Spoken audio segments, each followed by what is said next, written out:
Sí, ok. Sí, Bueno, primero que nada quiero agradecer a todos ustedes por su amable presencia este día del seminario, obviamente a los coordinadores, que es el doctor Fausto Calderas García, la doctora Catalina Soriano Correa, el doctor Enrique Leal, la doctora Guadalupe y el doctor, todos los que están conformando esta unidad de bioingeniería. Hoy tenemos una invitada muy especial, es la doctora Carolina Barrientos Salcedo, que nos va a hablar acerca del desarrollo de moléculas bioactivas con el enfoque de la bioprospección, la genómica y la química computacional.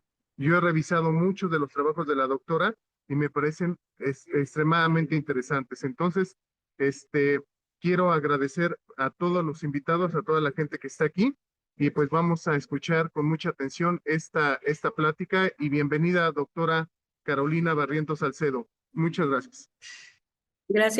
gracias, doctor. Pues agradezco mucho la invitación a todos los organizadores y particularmente a la doctora Catalina Soriano Correa.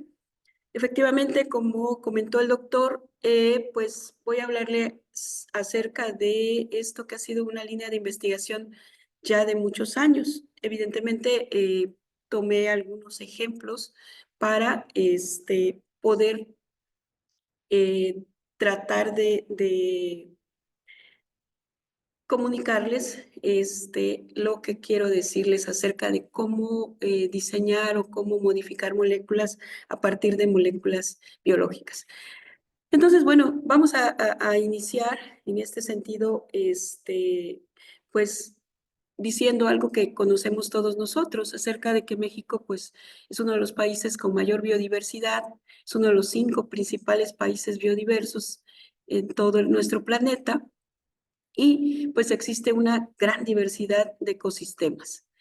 Eh, Tenemos de muchos tipos, desde desiertos, selvas, montañas, y hacia el sureste tenemos costas y manglares, principalmente acá en el sureste. Y pues esto en realidad, desde el punto de vista de esta diversidad de ecosistemas, pues tenemos una fuente enorme, muy, muy grande, de compuestos, de nuevos compuestos químicos y de modelos para el estudio de procesos biológicos. Esto segundo es muy importante porque solemos solamente asociar biodiversidad a algún nuevo compuesto y la utilidad de este. Sin embargo, al estudiar esta biodiversidad desde el punto de vista molecular, podemos conocer cómo funcionan los procesos biológicos. Otra cosa importante desde el punto de vista de la biodiversidad en el mundo es el descubrimiento de metabolitos secundarios, enzimas y otros compuestos de interés en las diferentes ramas.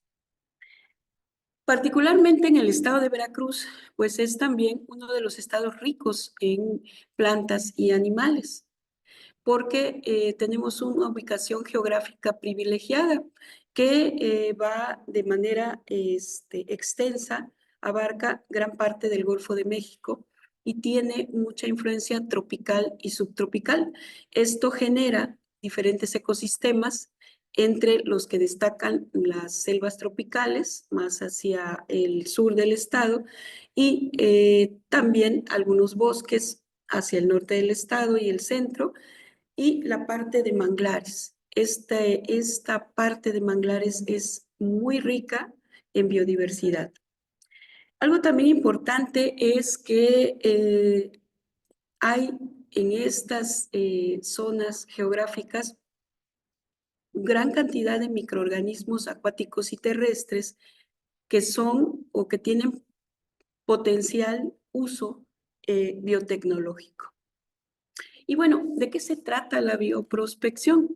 Porque este es un término que en muchos foros solemos escuchar y pues solemos pensar que se trata solamente de cosa de biólogos. Sin embargo, en realidad los químicos, los ingenieros y muchas áreas, bioingeniería, por ejemplo, es un área muy importante desde la bioprospección, porque de lo que se trata es de manera muy particular de la búsqueda sistemática, y ahí quiero subrayar eso de su sistemático, porque solemos pensar en la búsqueda de metabolitos o de compuestos, nuevos compuestos en plantas o animales, pero no de manera sistemática. Y bueno, ¿cuál es el objetivo de la bioprospección? Pues identificar, aislar y desarrollar compuestos, genes, esto es fundamental, y microorganismos que tengan el potencial para aplicarse en diferentes campos. Estos campos, pues, el principal ha sido la farmacología, la agricultura, la cosmética y la biotecnología. Sin embargo, hay algunos otros campos a nivel industrial en donde la bioprospección, a través de lo que se conoce como bioeconomía, impacta positivamente. El proceso de bioprospección en general no solamente es la investigación per se, el buscar nuevos compuestos o nuevos metabolitos para darles un uso. Y esto es también bastante destacable. Se tienen que adoptar prácticas sostenibles y éticas, y eso también se subraya mucho, que garanticen que este uso de recursos pueda permitir el que no haya un abuso en estos recursos, pueda permitir que también en las localidades en donde se encuentran haya retribución ecológica. Entonces, es muy importante porque se contribuye con la innovación tecnológica a la conservación de los recursos naturales. Entonces, definitivamente la bioprospección es muy, muy interesante el enfoque que tiene. No solamente ir y localizar un metabolito, sino regresar y conservar de dónde se sacó ese metabolito. Por otro lado, algo que hemos escuchado por muchas décadas también es lo relacionado con las ciencias ómicas. Y básicamente esto es un campo de investigación que por allá por los años 90 empezó a escucharse mucho más, y se trata de estudiar la totalidad de las moléculas, de un tipo de moléculas que se encuentran en un organismo o en la célula de un organismo, o la totalidad de las moléculas relacionadas con un proceso biológico. El término ómica en realidad es un neologismo que se añade como sufijo para referirse al estudio de la totalidad de algo. En este sentido, algunos ejemplos es la genómica, que fue la primera ciencia ómica, y esto gracias al desarrollo de las plataformas de secuenciación masiva. Esto es el estudio de los genomas o la totalidad del material genético en una célula o en un organismo. También está la transcriptómica, el total de los RNAs mensajeros, la proteómica, la metabolómica, y estos particularmente, si ustedes ven, les agregué guión tiempo, y esto es guión tiempo porque el conjunto de transcritos o de RNAs o el conjunto de proteínas o de metabolitos depende del proceso, depende de la edad, depende del estado en el que se encuentre la célula. Sin embargo, en el caso de la genómica, teóricamente, el genoma con el que nacemos, excepto ciertos cambios, siempre va a ser el mismo, no depende del tiempo. Si nos tomamos un análisis de DNA al amanecer, será el mismo genoma que tengamos al anochecer. Sin embargo, en el caso de las otras ómicas, hay ciertas variaciones. Y bueno, básicamente en este sentido, para hacerlo un poquito más eh, puntual, en el contexto de la bioprospección, las ciencias ómicas pues, nos permiten identificar compuestos bioactivos de manera general, ¿sí? También la caracterización genética de comunidades biológicas o de zonas, ecosistemas completos. Asimismo, cuando conocemos cómo está organizado desde el punto de vista genómico un ecosistema, podemos optimizar procesos. Esto ha sido de mucha utilidad en la agricultura y en algunos otros procesos. Y pues definitivamente permite darle un enfoque sostenible, ¿sí? Y bueno, la química computacional entonces, dentro de estos, dentro de la bioprospección y la genómica, ¿dónde se encuentra? Sabemos todos que la química computacional es una rama de la química que usa modelos o herramientas matemáticas implementados en computadoras para entender mejor los procesos químico-biológicos y va a permitir identificar compuestos bioactivos de grandes bases de datos de metabolitos naturales, por ejemplo, la quimioinformática y muchas herramientas de inteligencia artificial. También se pueden predecir interacciones entre estos compuestos o metabolitos naturales con relación a blancos o dianas biológicas, de tal manera que el proceso experimental que nos puede llevar muchos años se acorta y se reduce, se optimiza. También es muy importante esto, el que algunos compuestos o algunas moléculas candidatas o prometedoras, pues de manera computacional se puede conocer la reactividad de estas moléculas o la capacidad o se puede inferir que tienen mayor actividad sin necesidad de utilizar experimentos in vitro o in vivo. Y esto pues definitivamente baja la cantidad de materiales reactivos y demás, generando un impacto ambiental positivo.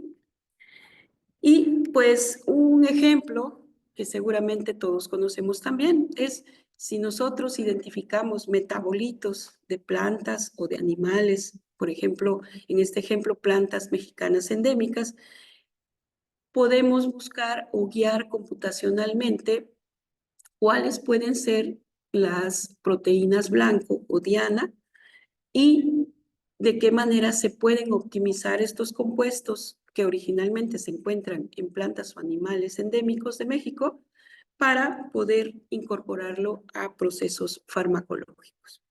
Bien, hasta aquí y me disculpo por la introducción tan larga, pero vamos a ver qué hemos hecho en estos últimos años, 20 años básicamente. Pues lo que hemos hecho es voltear a ver justo a estos organismos que son endémicos o introducidos, pero que habitan en determinados ecosistemas. Y este es el caso del cocodrilo de pantano, el cocodrilo Morelletti. Este cocodrilo es interesante porque de las 3 especies que habitan en México es la de mayor interés económico. Entonces tuvo que haber una norma que regule el uso de su piel porque en realidad estaba en peligro de extinción. Y a través de las unidades de manejo animal, las UMAS, se hace la crianza o la cría de estos cocodrilos con la finalidad de reducir la caza furtiva de los mismos y entonces protegerlos. Eh, ¿Por qué el interés de los cocodrilos? Porque los cocodrilos, pues, como su nombre lo dice, viven en pantano. El sistema inmune de los cocodrilos es excepcional. Las heridas de los cocodrilos prácticamente se remiten sin necesidad de tratamientos con antibióticos. Entonces, con esto en mente, los cocodrilos deben tener un material genético que les permite poder sintetizar de manera natural moléculas antibióticas, entre otras. Por otro lado está también el,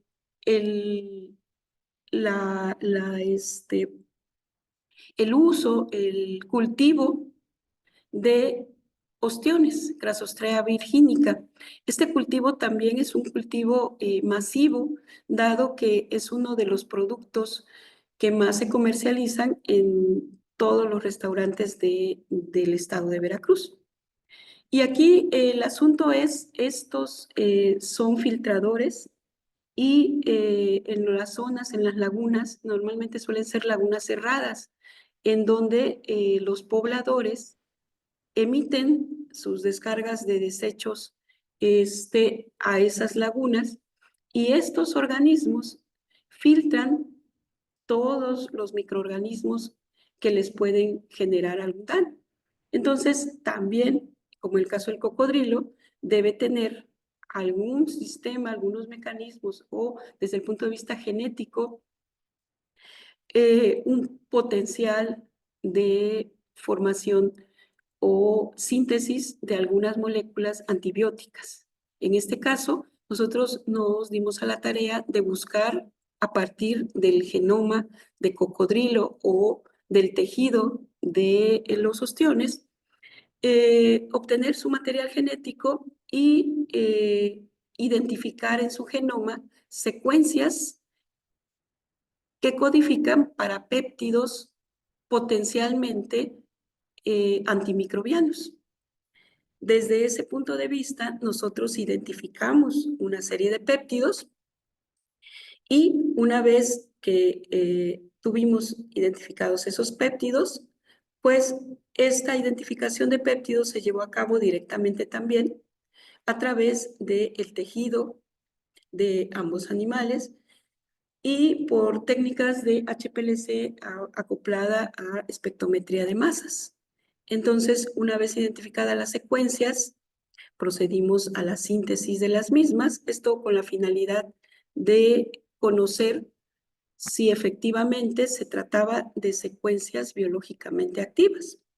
Se llevaron a cabo una serie de pruebas biológicas in vitro que nos permitieron conocer o descartar aquellos péptidos que no tenían actividad antimicrobiana y seleccionar aquellos que sí la tenían.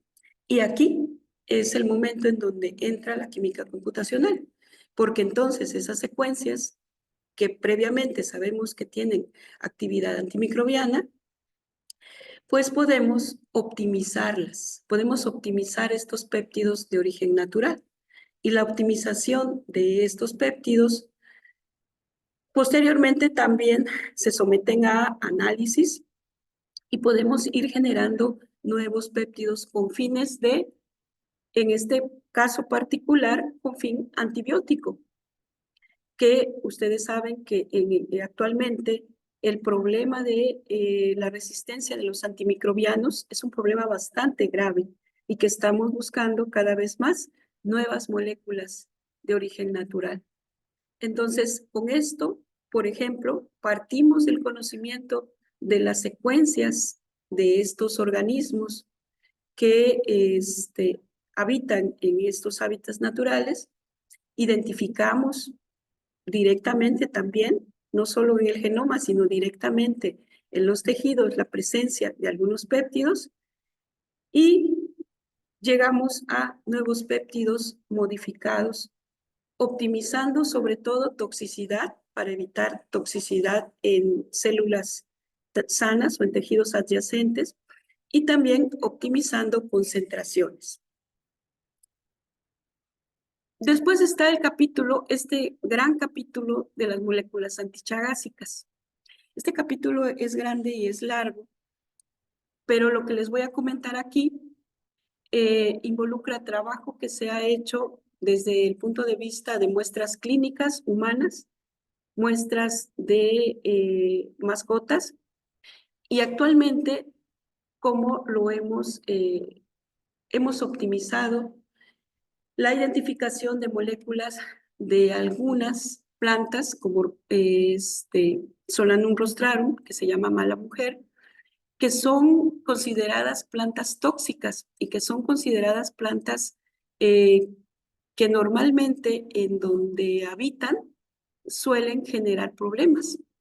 Entonces lo que hicimos acá es el abordaje más o menos semejante, el buscar aquí sí intencionadamente la presencia de Trypanosoma cruzi, porque nosotros queremos ver moléculas antichagásicas. Allí ya no buscamos el genoma ni del perro ni del humano, sino el genoma de Trypanosoma cruzi en la muestra del perro, de sangre del perro, o la muestra de sangre del humano. Obtuvimos la secuencia en las muestras positivas a Trypanosoma cruzi, obtuvimos la secuencia genómica de este Trypanosoma cruzi. Por otro lado, esta secuencia genómica nos llevó a identificar familias génicas y a identificar proteínas. ¿Pero esto qué significa? Esto significa que al al comparar nuestros datos genómicos con los datos genómicos reportados de otras cepas de Trypanosoma cruzi, observamos diferencias en la proporción y el tipo de proteínas que está expresando desde el punto de vista del genoma este Trypanosoma cruzi que está circulando en el estado de Veracruz. Y bueno, ¿qué tiene que ver este Solanum rostrarum? Pues esta planta, al ser reportada como parte de la familia, tener muchas sustancias tóxicas, pues fuimos y hicimos HPLC acoplado a masas e identificamos particularmente de interés péptidos pequeños. Entonces, estos péptidos pequeños, ahora viene el asunto. Vamos a ver si estos péptidos tienen afinidad por algunas de las proteínas de superficie de Trypanosoma cruzi. Ya se estarán imaginando para qué. Pues para poder posteriormente hacer uso de la química computacional para poder optimizar estos péptidos naturales y poder hacer las pruebas conducentes para llegar a obtener moléculas de tipo peptídico a partir de plantas que se encuentran en esta zona. Y bueno, hemos hecho algunos pequeños avances y hemos visto que algunas mucinas de Trypanosoma cruzi, de esta cepa que caracterizamos genómicamente, son blancos terapéuticos potenciales. También hemos hecho pequeños péptidos sintéticos a partir de los naturales con potencial inmunomodulador y aquí también utilizando química computacional. Todavía no hemos llegado a la parte experimental. Asimismo, se ha visto desde el punto de vista computacional la potencialidad de inhibir algunas enzimas que participan en la epigenética de este parásito. Y bueno, finalmente no nos quedamos ahí porque pues no es solamente original la molécula. Ustedes saben, y más desde el punto de vista de una molécula con potencial farmacológico, es indispensable que tenga ciertas propiedades que le permitan llegar a donde tiene que llevar a cabo su función. En este caso, pues tiene que aumentarse la solubilidad, porque normalmente estos péptidos son ciclopéptidos o son péptidos con poca hidrofilicidad. En este sentido, hemos iniciado o iniciamos utilizando cocristales para poder acoplar estos péptidos a estos sistemas de cocristales y poder favorecer la solubilidad de los mismos.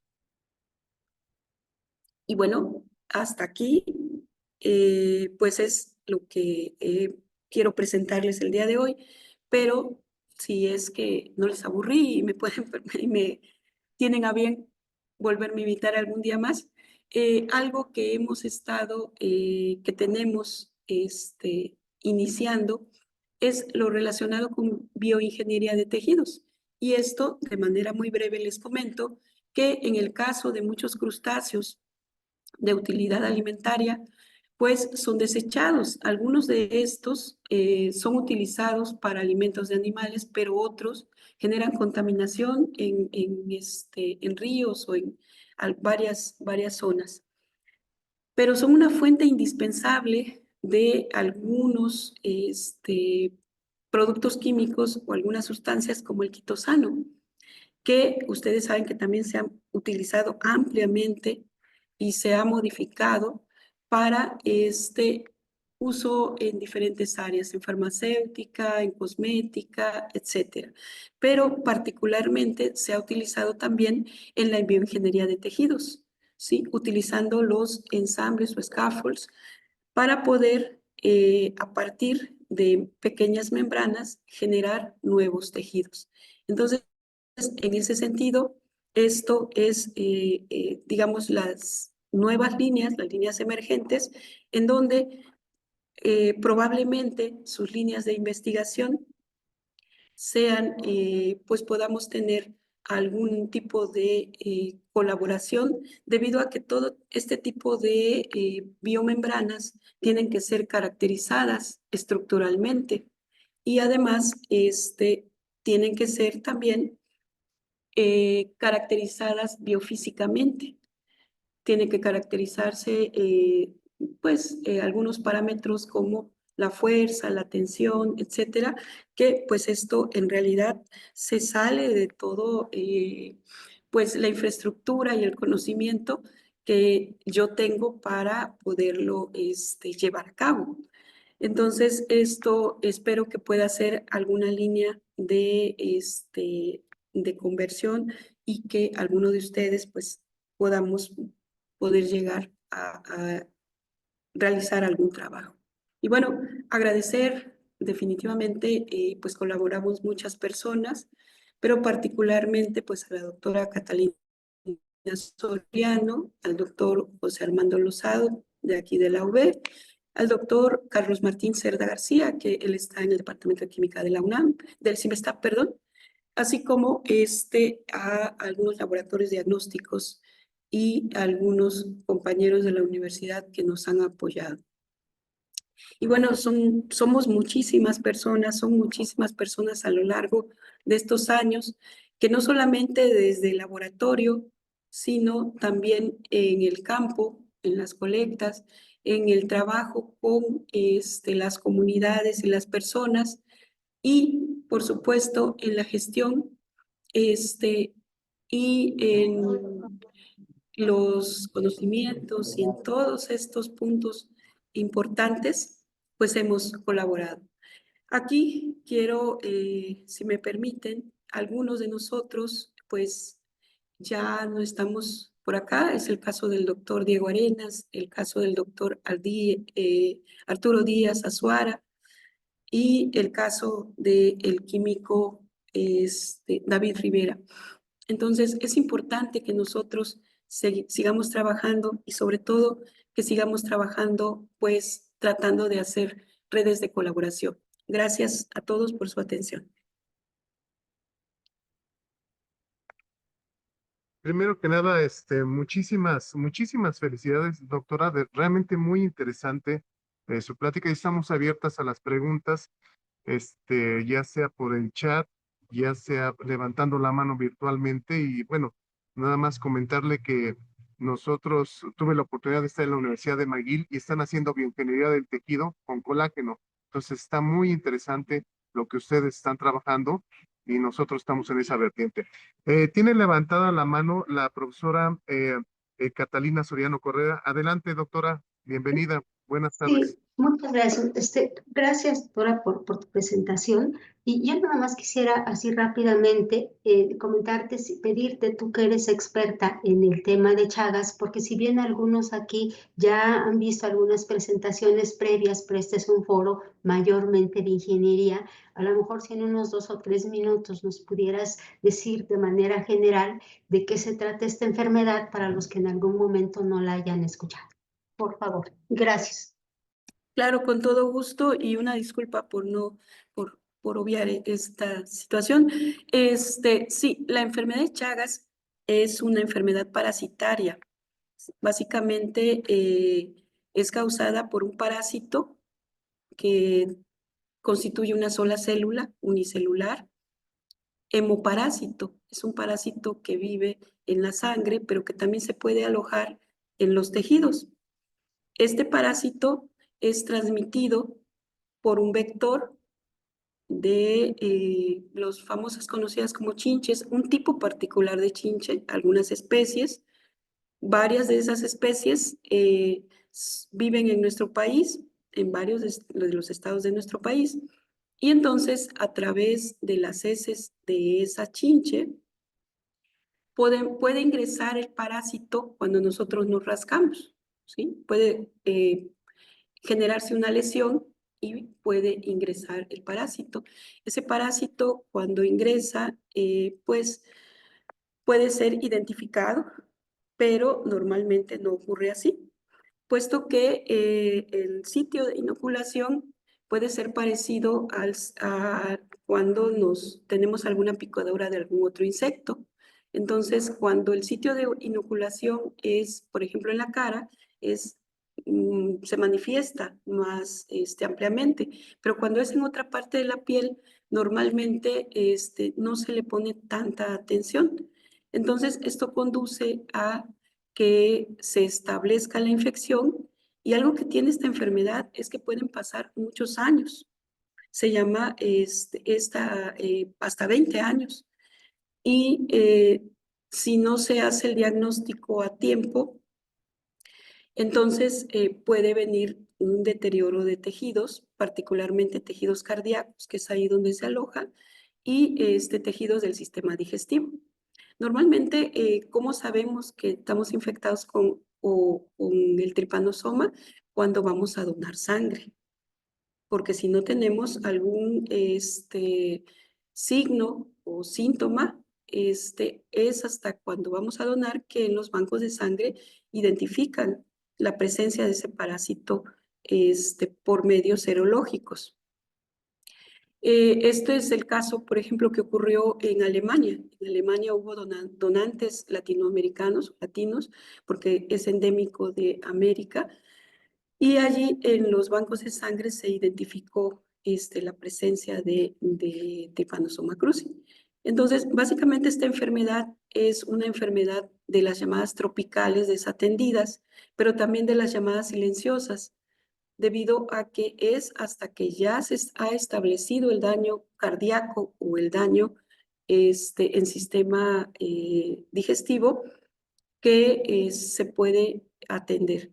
Entonces, es muy importante por eso la identificación a través de los programas de identificación en las zonas endémicas.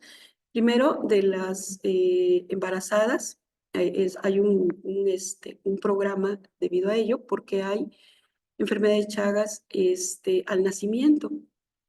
Y es también muy importante que todos nosotros estemos pendientes si hemos estado o visualizamos a esa chinche, o si estamos en alguno de los estados en donde están estos vectores. Entonces, eso de manera general, este parásito, otra de las cuestiones, y con eso terminaré, disculpen por emocionarme y alargarme, pero otra de las cuestiones importantes es que los medicamentos son controlados por Secretaría de Salud, y ambos medicamentos, en México existe un medicamento Nifurtimox y es muy tóxico.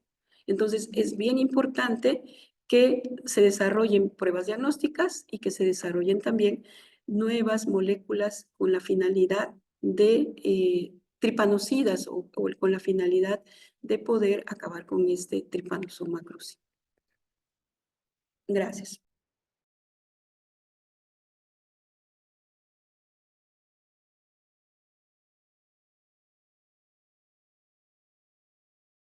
Sí, disculpen, es que tenía problemas con esta parte. Tiene la mano levantada el doctor Luis Antonio Ramírez Torres. Muchas gracias por tu respuesta, doctora Carolina. Adelante, Luis, por favor. Buenas tardes. Sí, doctor, buenas tardes.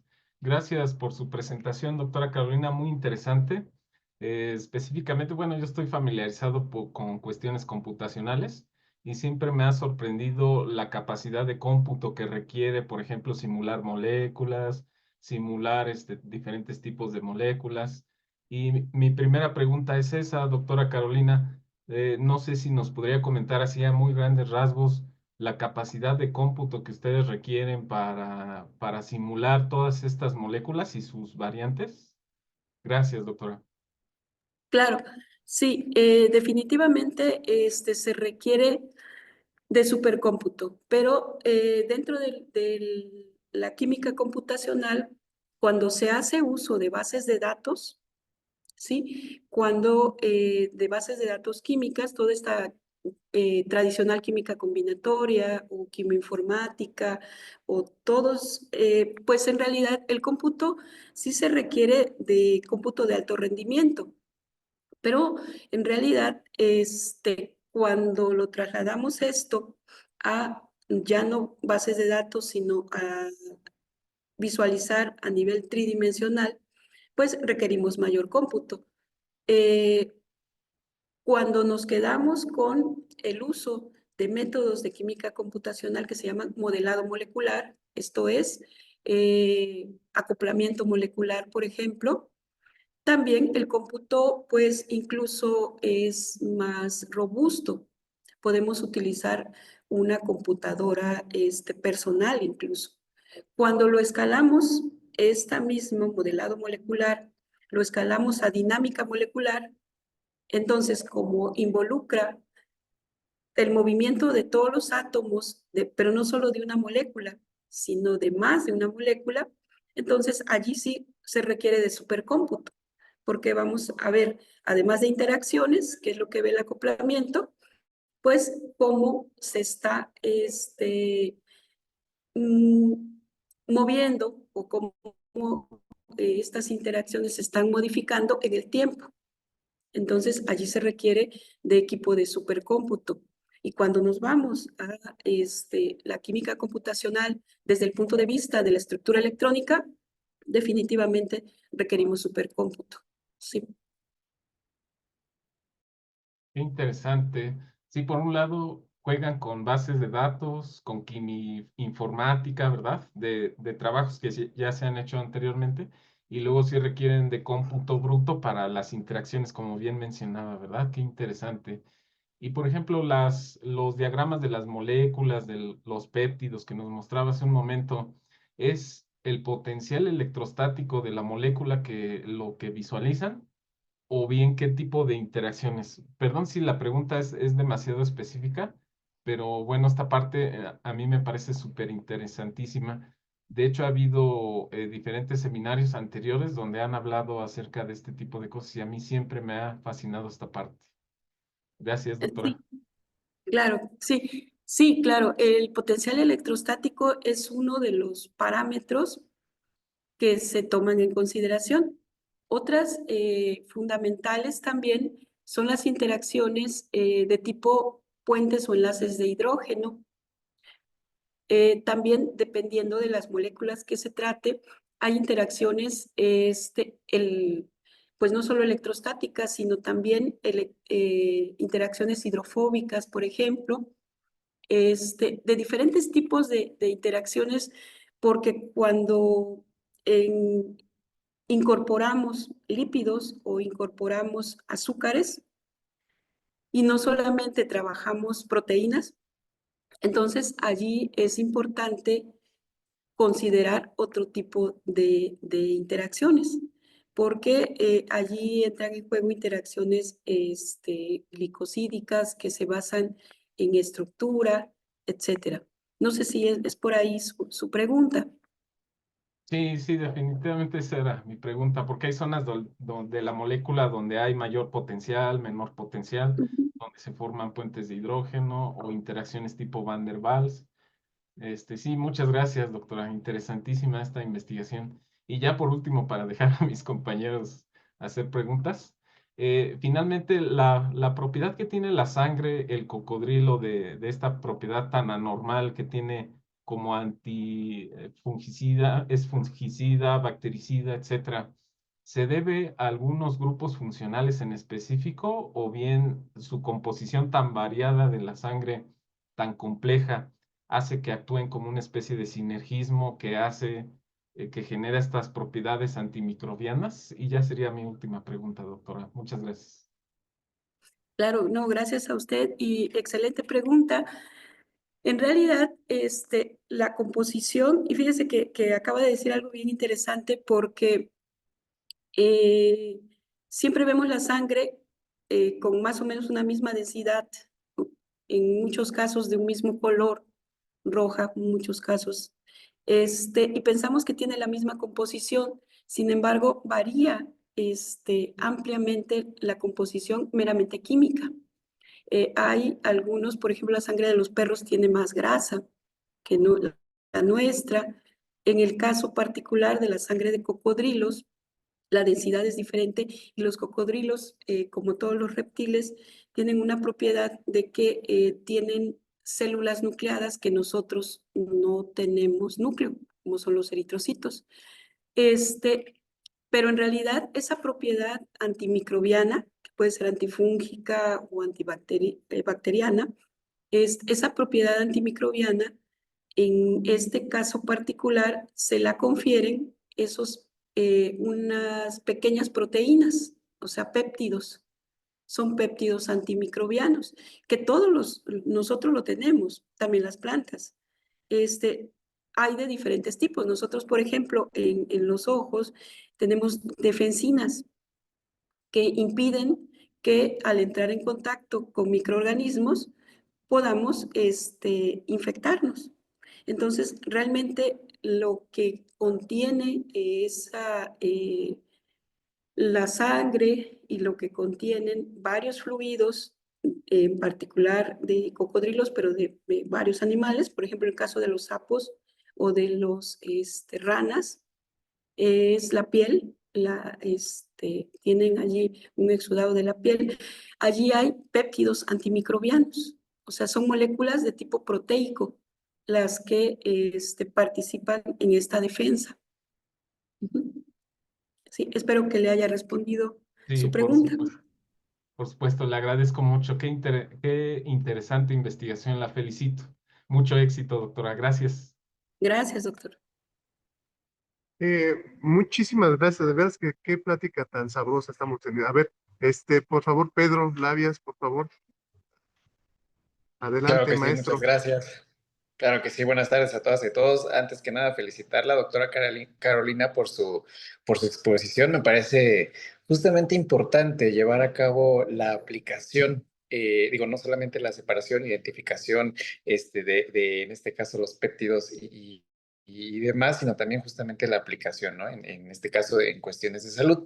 Y para ello me gustaría preguntarle, doctora, estuve observando que durante su presentación, pues bueno, utilizó el HPLC acoplado a masas, ¿no? Justamente para esta parte de la separación y luego justamente la identificación de las proteínas. Pero me gustaría preguntarle si es posible para este estudio aplicar la electroforesis capilar. Yo creo que sí podría ser posible. En realidad, ahí la cuestión es por el tamaño de los péptidos, y el tipo de péptidos, porque dependiendo del origen, normalmente si es de origen vegetal o marino, suelen ser ciclopéptidos. Y el tamaño pueden ser dipéptidos, o sea, de pesos moleculares muy bajos. Entonces, en ese sentido, el caso de la electroforesis capilar, bueno, no sé si alguno de los presentes sea experto, pero ahí lo que hay que tomar en cuenta es el tamaño de las moléculas que puede separar. Entonces, si son pesos moleculares muy bajos, si esta técnica es capaz, entonces pues yo supondría que sí se puede. Pero particularmente no podría específicamente responder. Tendríamos que saber cuál es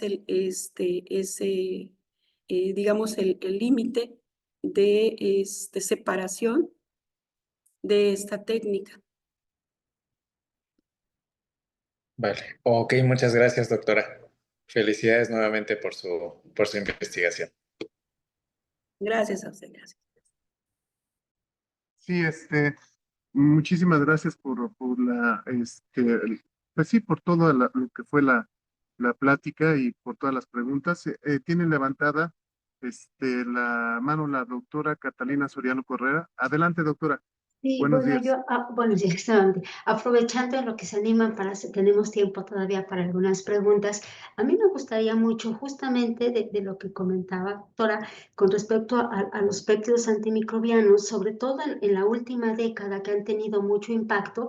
Y creo que una cuestión muy importante es que los péptidos tienden a ser menos tóxicos. Entonces, en este sentido, en cuanto a su impacto en las áreas químico-biológicas y en particular en las áreas farmacológicas, que ya se han estado empezando a utilizar mucho y sus aplicaciones, también en el impacto económico. No sé si nos pudieras ahondar un poquito más en este aspecto, por favor. Sí, en el sentido de los péptidos antimicrobianos o de las nuevas moléculas antimicrobianas, es fundamental porque efectivamente existen, primero pues se le llamó resistencia a los antibióticos, después fue multiresistencia y ahora es panresistencia. Hay microorganismos que son resistentes a todos los antibióticos desarrollados comercialmente. No son muchos, afortunadamente, pero sí son muchos que tienen esa multiresistencia. Hay varios mecanismos de resistencia, cómo adquieren las bacterias la resistencia, pero es indispensable el que se generen nuevas moléculas que permitan pues tratar algunas infecciones. Por otro lado, también sabemos que estos antibióticos de tercera o cuarta generación, pues sí son eficientes o efectivos contra los microorganismos, bacterias, hongos, etcétera, pero también conllevan a un daño fisiológico importante, y esto es por su metabolismo. Su metabolismo genera que algunos órganos se dañen. Entonces, los tratamientos prolongados con este tipo de antibióticos tienen efectos secundarios severos en el organismo.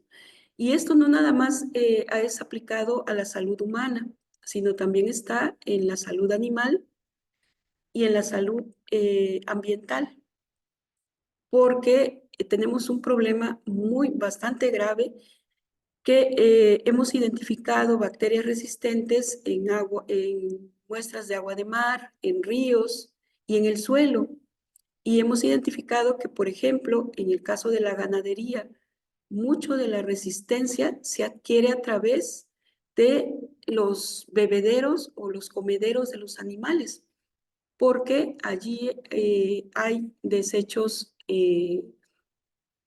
de antibióticos que pueden ser incorporados. O sea, es tanta la cantidad, y créanme que en estos congresos de ganaderos no son los frasquitos que nosotros tomamos, sino son frascos enormes. Hay un uso desmedido de antibióticos en el caso de la ganadería. Entonces, allí es bien importante no solamente buscar nuevos antibióticos, sino además considero buscar nuevas formas, en el caso, por ejemplo, de arcillas, o nuevas formas de descontaminar algunos sitios. En particular, les digo esto de la ganadería porque es un problema cada vez más grave. La mastitis bovina es un problema económico terriblísimo, pero sale muy caro también descontaminar las zonas en donde se encuentran estos animales. Entonces, otra línea de investigación importante para quienes puedan llevarla a cabo es el uso de ciertos nanomateriales con la finalidad de poder descontaminar esas zonas, poder que tenga afinidad estos antibióticos en la tierra, en el suelo o en soportes sólidos para poder quitarlos de ahí. Esa es un área bastante interesante, no solamente generar, porque fíjense, hace 10 años los péptidos antimicrobianos eran lo último, pero ahora ya tienen resistencia. Entonces, sí hay que buscar nuevos moléculas antimicrobianas, pero también hay que buscar alternativas, y esto lo digo por si alguno de ustedes trabaja nanomateriales.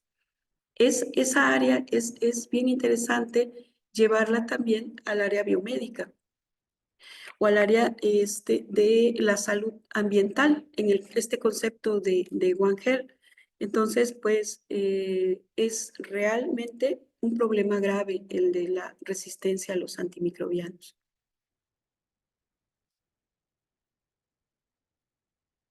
Muchas gracias, doctora. Muchas gracias. No sé si hay alguna otra pregunta, comentario, doctor Edson. Maestro, ahorita estamos viendo aquí en el chat si hay alguna, si hay alguna persona que pueda apoyarnos en este aspecto, por favor. ¿Alguna pregunta, alguna duda, de alguno eh, de nuestros invitados, por favor? Es una experta en el área que nos puedan ayudar, por favor. Es que no se ve el chat, está, no sé quién lo ve, pero Aquí no está. está general. Ajá. Creo que hay una pregunta aquí en el chat. Sí, por favor. Aquí dice si hay la posibilidad de un convenio de colaboración marco, entre las universidades de donde está la profesora Carolina Barrientos Salcedo y obviamente la FE Zaragoza, ¿no? Lo pregunta el doctor Fausto Calderas, que a mí me encantaría, ¿no? Obviamente, ¿no? Que es algo muy importante, ¿no? No sé, no Sí, hay otra. Sí, adelante, doctora. sí, sí hay un convenio marco entre la UNAM y la Universidad Veracruzana. Y lo que se hacen son convenios específicos o pues convenios de colaboración específicos.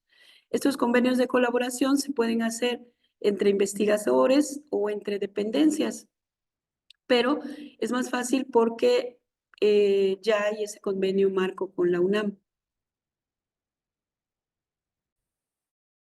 Perfecto. Bueno, no sé si hay alguna otra pregunta, si no queda alguna preguntilla por ahí, yo hago una. Primero que nada, pues son 2:57, agradecer, perdón, porque entré un poco tarde por las cuestiones técnicas. Primero una disculpa a todos, a la doctora Carolina. La verdad es que a mí me encantó. Yo vengo de un grupo que hace cristales líquidos biológicos ahí en McGill, en la Universidad de McGill, en Montreal, y precisamente estaban viendo las cuestiones del colágeno, el colágeno como libre de defectos porque puede tener una película, se forma para la ingeniería del tejido, y este tipo de cuestiones pues, nos hacen ver que necesitamos mucha participación de gente experta como usted en esta área. Obviamente esto lo ha traído también la profesora Catalina Soriano, que es la líder aquí de la parte computacional, de mecánica cuántica y computacional, aplica este tipo de sistemas. Entonces, mi pregunta es, ¿por qué teniendo tantas herramientas tan importantes como es cuántica, dinámica molecular, por qué es tan difícil, por ejemplo, de erradicar alguna de estas enfermedades?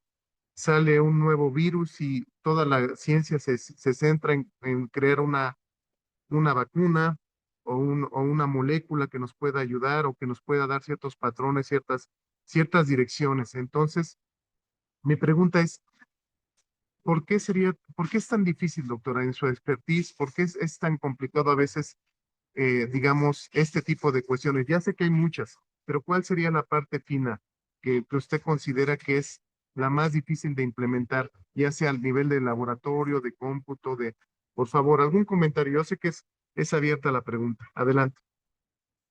Sí, yo creo que aquí hay, desde la academia, el asunto es que solemos estudiar, por ejemplo, como se los presenté ahorita, a partir del problema,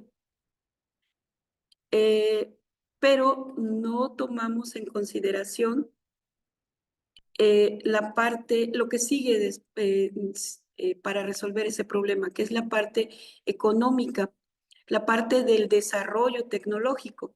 Por eso la bioprospección, porque es no quedarse solamente con la molécula, porque pues eso sí, podemos obtener muchos productos desde el punto de vista académico, muchas publicaciones, incluso podríamos obtener patentes, tesis, etcétera.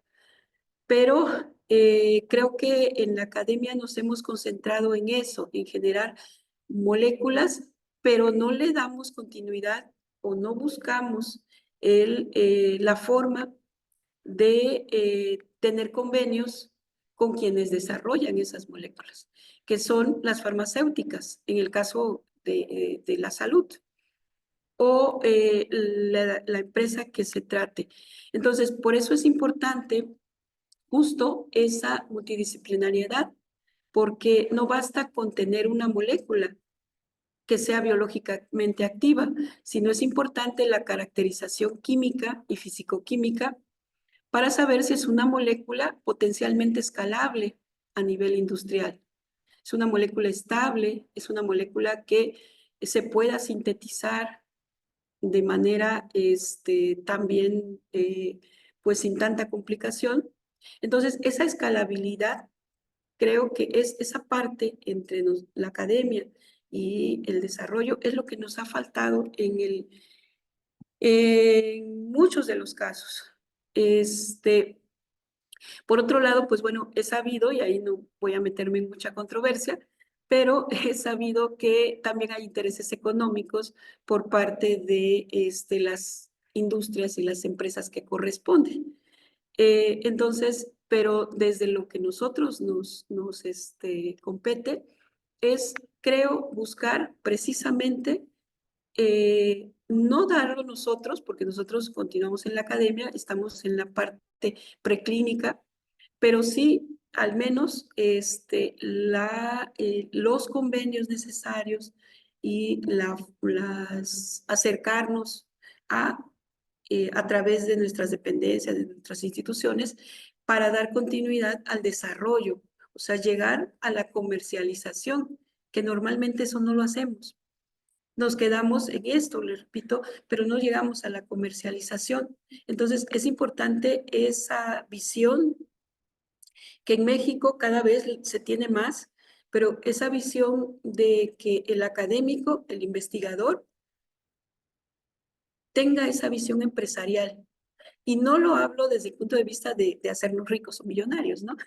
Sino simplemente de que lo llevemos al desarrollo, pero al desarrollo real, ya que pueda ser, que avance y que alguna farmacéutica le interese nuestro desarrollo, ¿sí? Entonces, partir, sí, del problema de salud o el problema que se trate, pero también del problema que estén teniendo las farmacéuticas. O sea, porque, ¿qué les podemos resolver? Si ellos tienen muchos antibióticos, si esos antibióticos son de un tipo de uso, tal vez nosotros, si les resolvemos algún tipo de administración, de vía de administración, o si etcétera, desde la concepción del desarrollo de la molécula, pues tal vez se interesen porque ellos invertirían quizás menos en este desarrollo. No sé si me expliqué. Sí, de hecho, yo, bueno, a mí me encantó la plática, ¿no? O sea, sinceramente, me gustó mucho. También hay muchas cosas que nosotros desconocemos, pero esta es la idea de hacernos sentir incómodos, o sea, sacarnos nuestra zona de confort y ver que nos falta mucha interacción en la parte de bioquímica, de química, de biología, y esa es tarea que nos queda a nosotros, ¿no? Y por supuesto que sí vamos a colaborar, y bueno, pues yo le quiero dar las gracias porque realmente usted es una expositora muy buena. O sea, aparentemente va diciendo las cosas, pero ya me dejó más dudas existenciales que otra cosa. Le agradezco. Y bueno, pues la felicito porque su investigación, hasta la manera de presentar las diapositivas, se ve una investigadora de clase mundial, ¿no? Entonces, pues le agradezco mucho. Y bueno, obviamente a la doctora Catalina que lo trajo y nos pasamos un poquito, pero vale la pena a veces, ¿no? Entonces, pues yo le quiero dar las gracias a la doctora Carolina Barrientos Salcedo, su gentileza, su amabilidad de presentarnos en este grupo de bioingeniería, que tiene muchas ganas de seguir creciendo y hay que traer invitados así. A la doctora Catalina Soriano Correa por todo su trabajo para traer este tipo de invitados. al doctor Luis Antonio Ramírez Torres, a la doctora María Guadalupe Salinas Juárez, al doctor Enrique García Leal, a la doctora Guadalupe Sánchez Olivares del CIATEC, a la doctora Linda Verónica Campos Fernández, a Morales Antonio, López Aparicio Luis David, Zahira García, Javier López Jiménez, Hernández Negrete Sinaí, el maestro en ingeniería Iván González, estudiante, a la ingeniera química Laura Pineda, Jiménez González Gabriel, al líder de esta unidad, que es el doctor Fausto Calderas García, a Margarita, la doctora Margarita Cantú Reyes, a la ingeniera química Domingo Ortiz Bautista, que fue jefa de la carrera de ingeniería química, al maestro Pedro Labias Hernández, que es coordinador del ciclo básico en la carrera de ingeniería química, y obviamente a Puebla Aguilar Mabel. Pues me despido y les agradezco infinitamente su tiempo, su disposición por escuchar esta plática. Queda grabada y nos vemos la siguiente sesión, el próximo viernes. Y pues muchas gracias, doctora Carolina, y seguro vamos a estar en contacto para ver las colaboraciones a través de la doctora Catalina Soriano Correa, que es nuestra líder, nuestra gurú y es nuestra mentora, que la queremos mucho. Bueno, entonces estamos en contacto y muchísimas gracias a todos por su gentileza. Muchas gracias. Hasta luego. Muchas gracias. Hasta luego. Hasta Bye. luego. Hasta luego. Oh.